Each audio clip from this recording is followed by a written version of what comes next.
Perkenalkan, nama saya Jeffrey Salim dengan NIM 4119010057. Di sini saya akan mempresentasikan tugas besar 2 Mekanika Tanah 1, dosen pengampu Budesiana.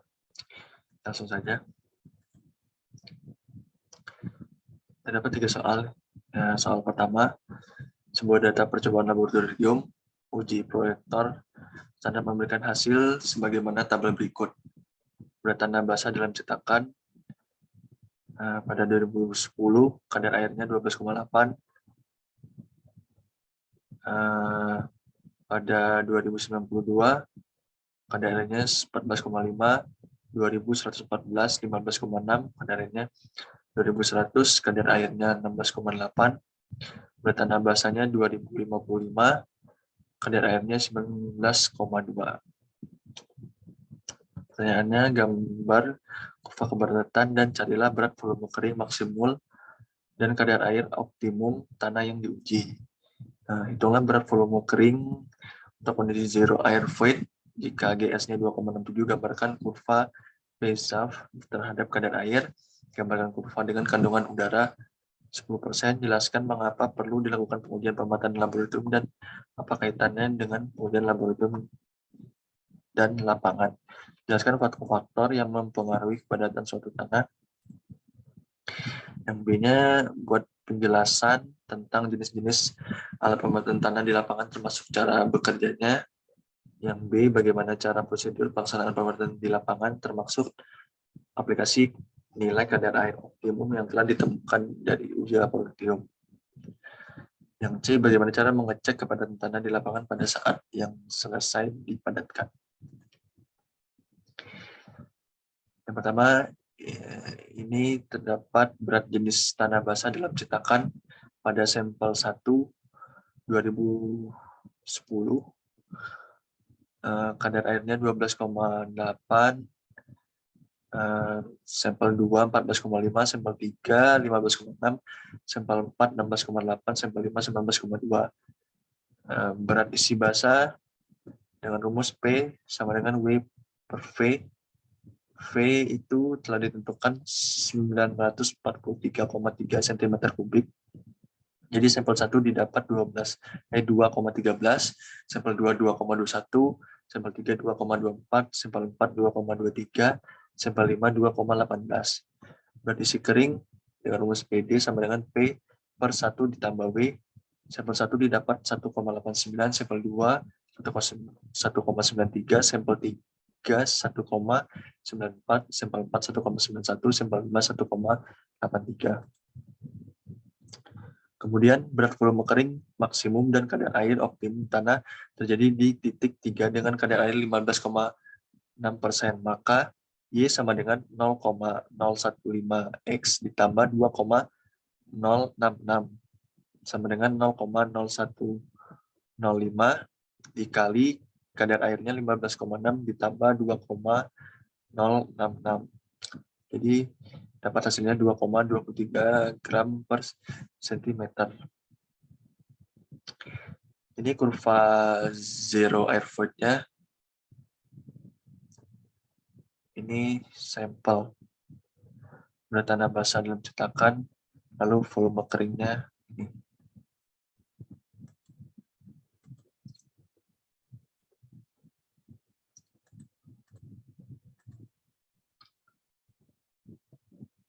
Ini tabel perhitungan Y0 void, nomor sampel 1, 2, 3, 4, sampai 5 dengan berat tanah basah dalam cetakan 2010, kadar airnya 12,8, 2090 14,5, 2114 15,6, 2100 16,8, 2055 19,2 dengan berat volume airnya atau YW pada sampel 1 0,24, sampel 2 0,28, sampel 3 0,3, sampel 4 0,32, sampel 5 0,35. Ini untuk tabel Y0 void-nya dengan rumus GS kali YW per 1 ditambah E.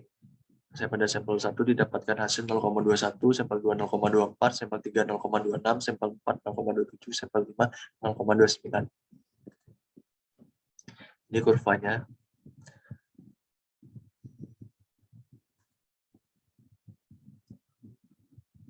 Gambar kurva dengan kandungan udara 10%. Perhitungan berat total dengan nilai 10% untuk kurva degree of situation. Didapat nomor sampel 1 dengan berat isi. Sudah ditentukan rumusnya. Didapat ada sampel 1 2,13 untuk berat isinya. Kemudian sampel 2 2,21, sampel 3 2,24, sampel 4 2,23, sampel 5 2,18. Untuk berat isi kering dengan rumus PD sama dengan P per 1 tambah W, pada sampel 1 didapat 1,89, sampel 2 1,93, sampel 3 1,94, sampel 4 1,91, sampel 5 0,83. Jadi berat total keseluruhan jadi 4,12, 4,24, 4,28, 4,24, dan 4,01. Untuk soal penjelasan tentang jenis tanah lapangan, jadi pengujian ini bertujuan untuk mengetahui hubungan kadar air dengan berat volume tanah yang akan diuji. Kegunaannya untuk menentukan kadar air optimum dan kepadatan maksimum dari sampel tanah lempung yang diuji. Faktor-faktor yang mempengaruhi hasil pemadatan tanah, yang pertama berat volume kering, awal, kadar air, usaha pemadatan, dan jenis tanah. Alat-alat pada pemadatan tanah ada 4 macam. Tamping roller, ada modified tamping roller, wheel roller, dan stamper. Sebelum kita melakukan ini, kita harus tahu hasil uji laboratorium, karena proses pembuatan tanah membutuhkan air yang dimana air dibutuhkan harus sesuai dengan kondisi tanah yang diinginkan. Biasanya kita melihat kebutuhan air untuk tanah tersebut dari grafik laboratorium setelah tanah padat. Kemudian kita lakukan SENCON. SENCON sendiri merupakan alat yang dipakai untuk tes uji penentuan kepadatan lapisan tanah pada lapangan dengan memakai pasir, baik lapisan tanah maupun perluasan lapisan tanah yang akan dipadatkan. Faktor-faktor yang mempengaruhi hasil pemadatan tanah adalah volume kering awal, jenis tanah, usaha pemadatan tanah. Soal nomor 2, suatu lapisan tanah ditunjukkan pada gambar di bawah ini. Hitung tegangan total dengan air pori dan tegangan efektif tanah pada posisi titik A. Gambarkan diagram tegangannya. Hitung tegangan total, tegangan air pori, dan tegangan efektif tanah pada posisi titik A apabila met A naik sampai permukaan tanah. Gambarkan juga diagram tegangannya. Kemudian yang dihitung tegangan total, tegangan air pori, dan tegangan efektif tanah pada posisi titik A apabila met naik sampai 2 meter di atas permukaan tanah. Gambarkan juga diagram tegangannya. Berikan analisis terhadap hasil-hasil tersebut.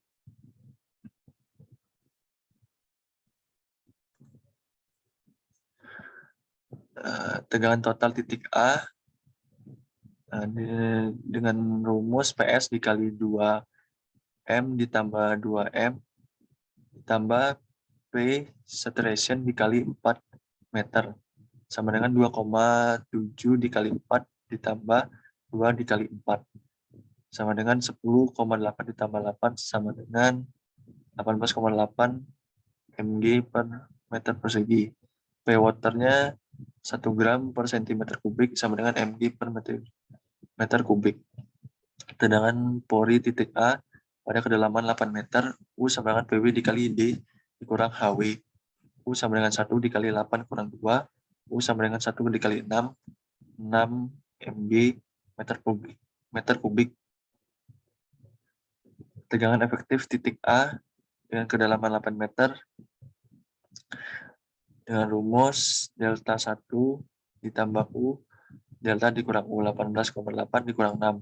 Hasil 12,8 mg per meter kubik.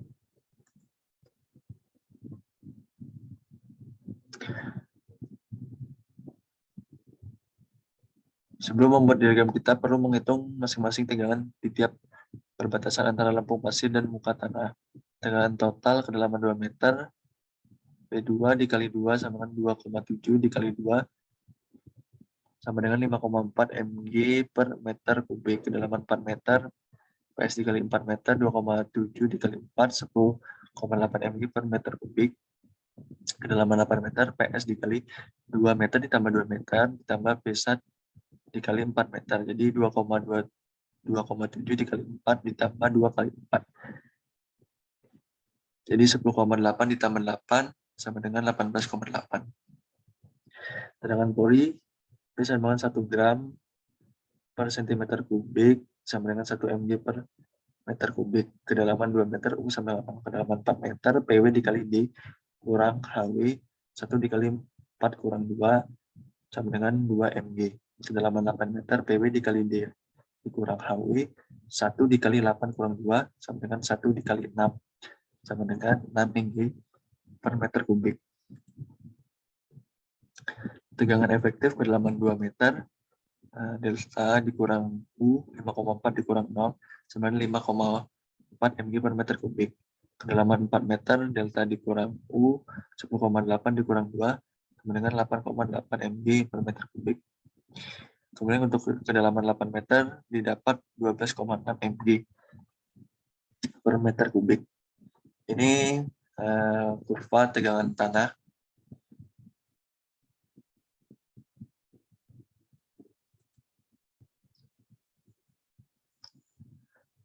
Untuk tegangan totalnya kedalaman 4 meter, PS dikali 4 M, 2,7 dikali 4 sama dengan 10,8 mg per meter kubik. Kedalaman 8 meter, PS dikali 2M ditambah 2M ditambah P1 dikali 4M, 2,7 dikali 4 ditambah 2 kali 4 sama dengan 10,8 ditambah 8, 18,8 mg per meter persegi. Tegangan pori P water sama dengan 1 gram per cm pangkat 3 atau cm kubik, 1 mg per meter kubik. Kedalaman 2M, U sama dengan 0, kedalaman 4 meter sama dengan 2 mg per meter kubik, kedalaman 8 meter, 6 mg per meter kubik.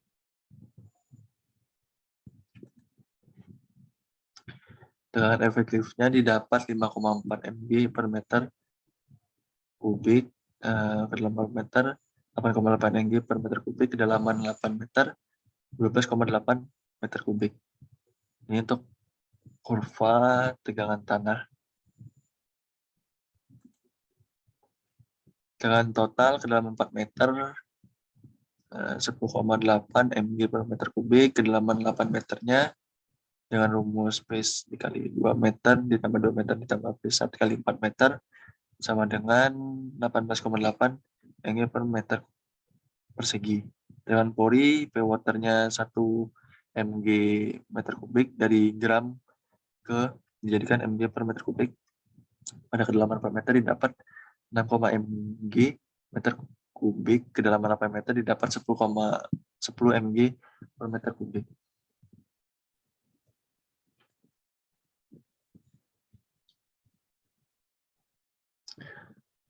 Ini untuk tegangan efektifnya kedalaman 4 meter, didapat 4,8 mg per meter kubik, kedalaman 8 meter, 8,6 mg per meter kubik.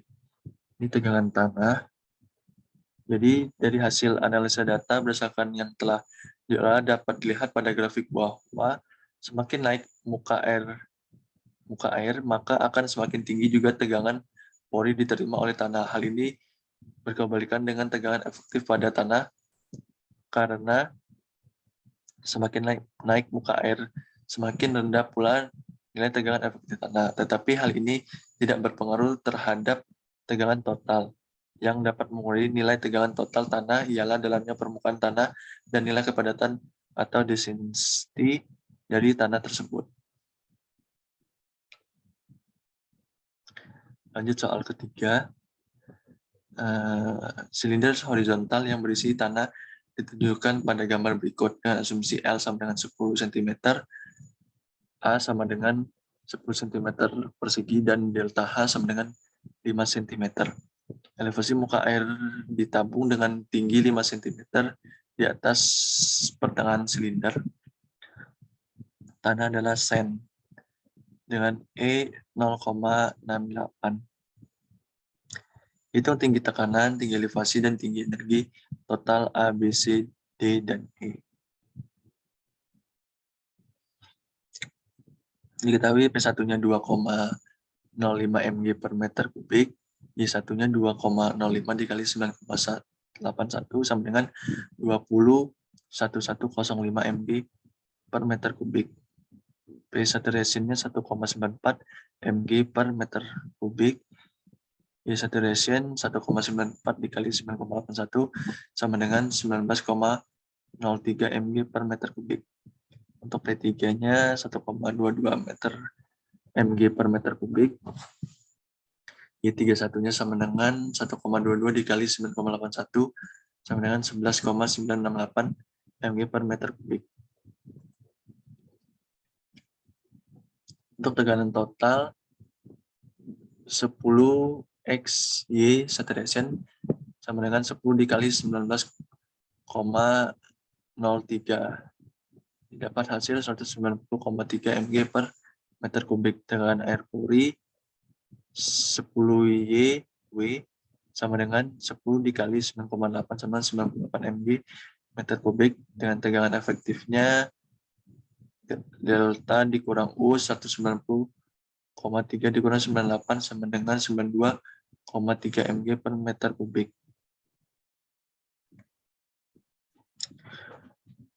Tekanan total air pori efektif tersebut, muka air tanah turun 5 meter pada permukaan lapisan silt clay. Tekanan totalnya 15Y 1 ditambah 15Y saturation. 15 dikali 20,1105 ditambah 15 kali 19,03 didapat 587,12 mg per meter kubik. Dengan air porinya 15 YW, 15 dikali 9,8 sama dengan 147 mg per meter kubik. Untuk tegangan efektifnya delta dikurang U sama dengan 5,87,12 dikurang 147 sama dengan 440,12 mg per meter kubik. Jadi untuk hasilnya titik A didapat HP-nya 10, Z-nya min 5, H-nya 5, sedangkan delta H-nya kosong. Untuk titik B, HP-nya 10, Z-nya min 5, H-nya 5, dan delta-nya kosong.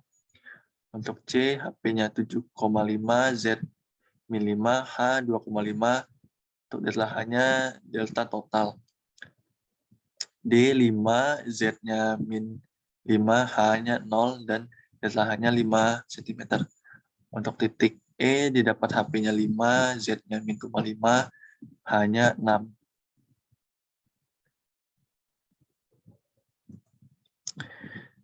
Tinggi tekanan HP, A sama dengan 10 cm, B sama dengan 10 cm, C sama dengan 10 ditambah 5 per 2 ditambah 15 per 2 sama dengan 7,5. D-nya sama dengan 5 cm, titik E-nya 5 cm.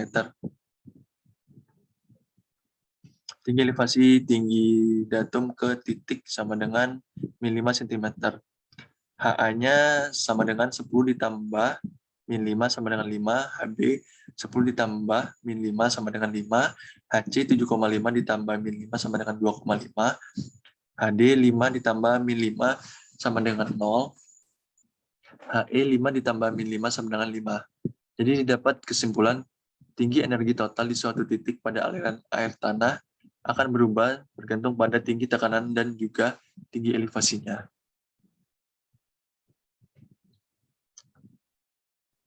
Diketahui K5 kali 10 min 5 meter per detik hanya 3 meter, NF-nya 4, ND-nya 8. Maka besar rembesan atau debit air pada tanah Q sama dengan K dikali H dikali NF per ND, Q 5 kali 10 pangkat min 5 dikali 3 dikali 4 per 8. Q sama dengan 7,5 dikali 10 pangkat min 5 meter per detik. Untuk yang B, besar gaya angkut Afif pada dasar struktur HA sama dengan HO sama dengan HC sama dengan HD sama dengan HE sama dengan HY sama dengan 2,5. Delta H sama dengan HL per ND. Jadi delta H 3/8, delta H sama dengan 0,375. Tegangan angkut sama dengan OU sama dengan HL ditambah HA dalam jumlah jaringan air yang dilewati dikali YW sama dengan 1 ton per meter kubik. Jadi tegangan angkat pada titik A didapat 4,875 ton meter persegi. Pada titik B didapat 4,5 ton per meter. Pada titik C didapat 4,125 ton per meter. Titik D 3,75 ton per meter. Titik E 3,375 ton per meter. Titik F 3 ton per meter. Titik G 2,625 ton per meter. Gaya angkut sama dengan PU sama dengan sigma OU. PU sama dengan 26,25 ton per meter. Ini untuk grafik gaya angkut, gaya angkat. Oke, cukup sekian presentasi dari saya. Kurang lebihnya mohon maaf. Sekian, terima kasih.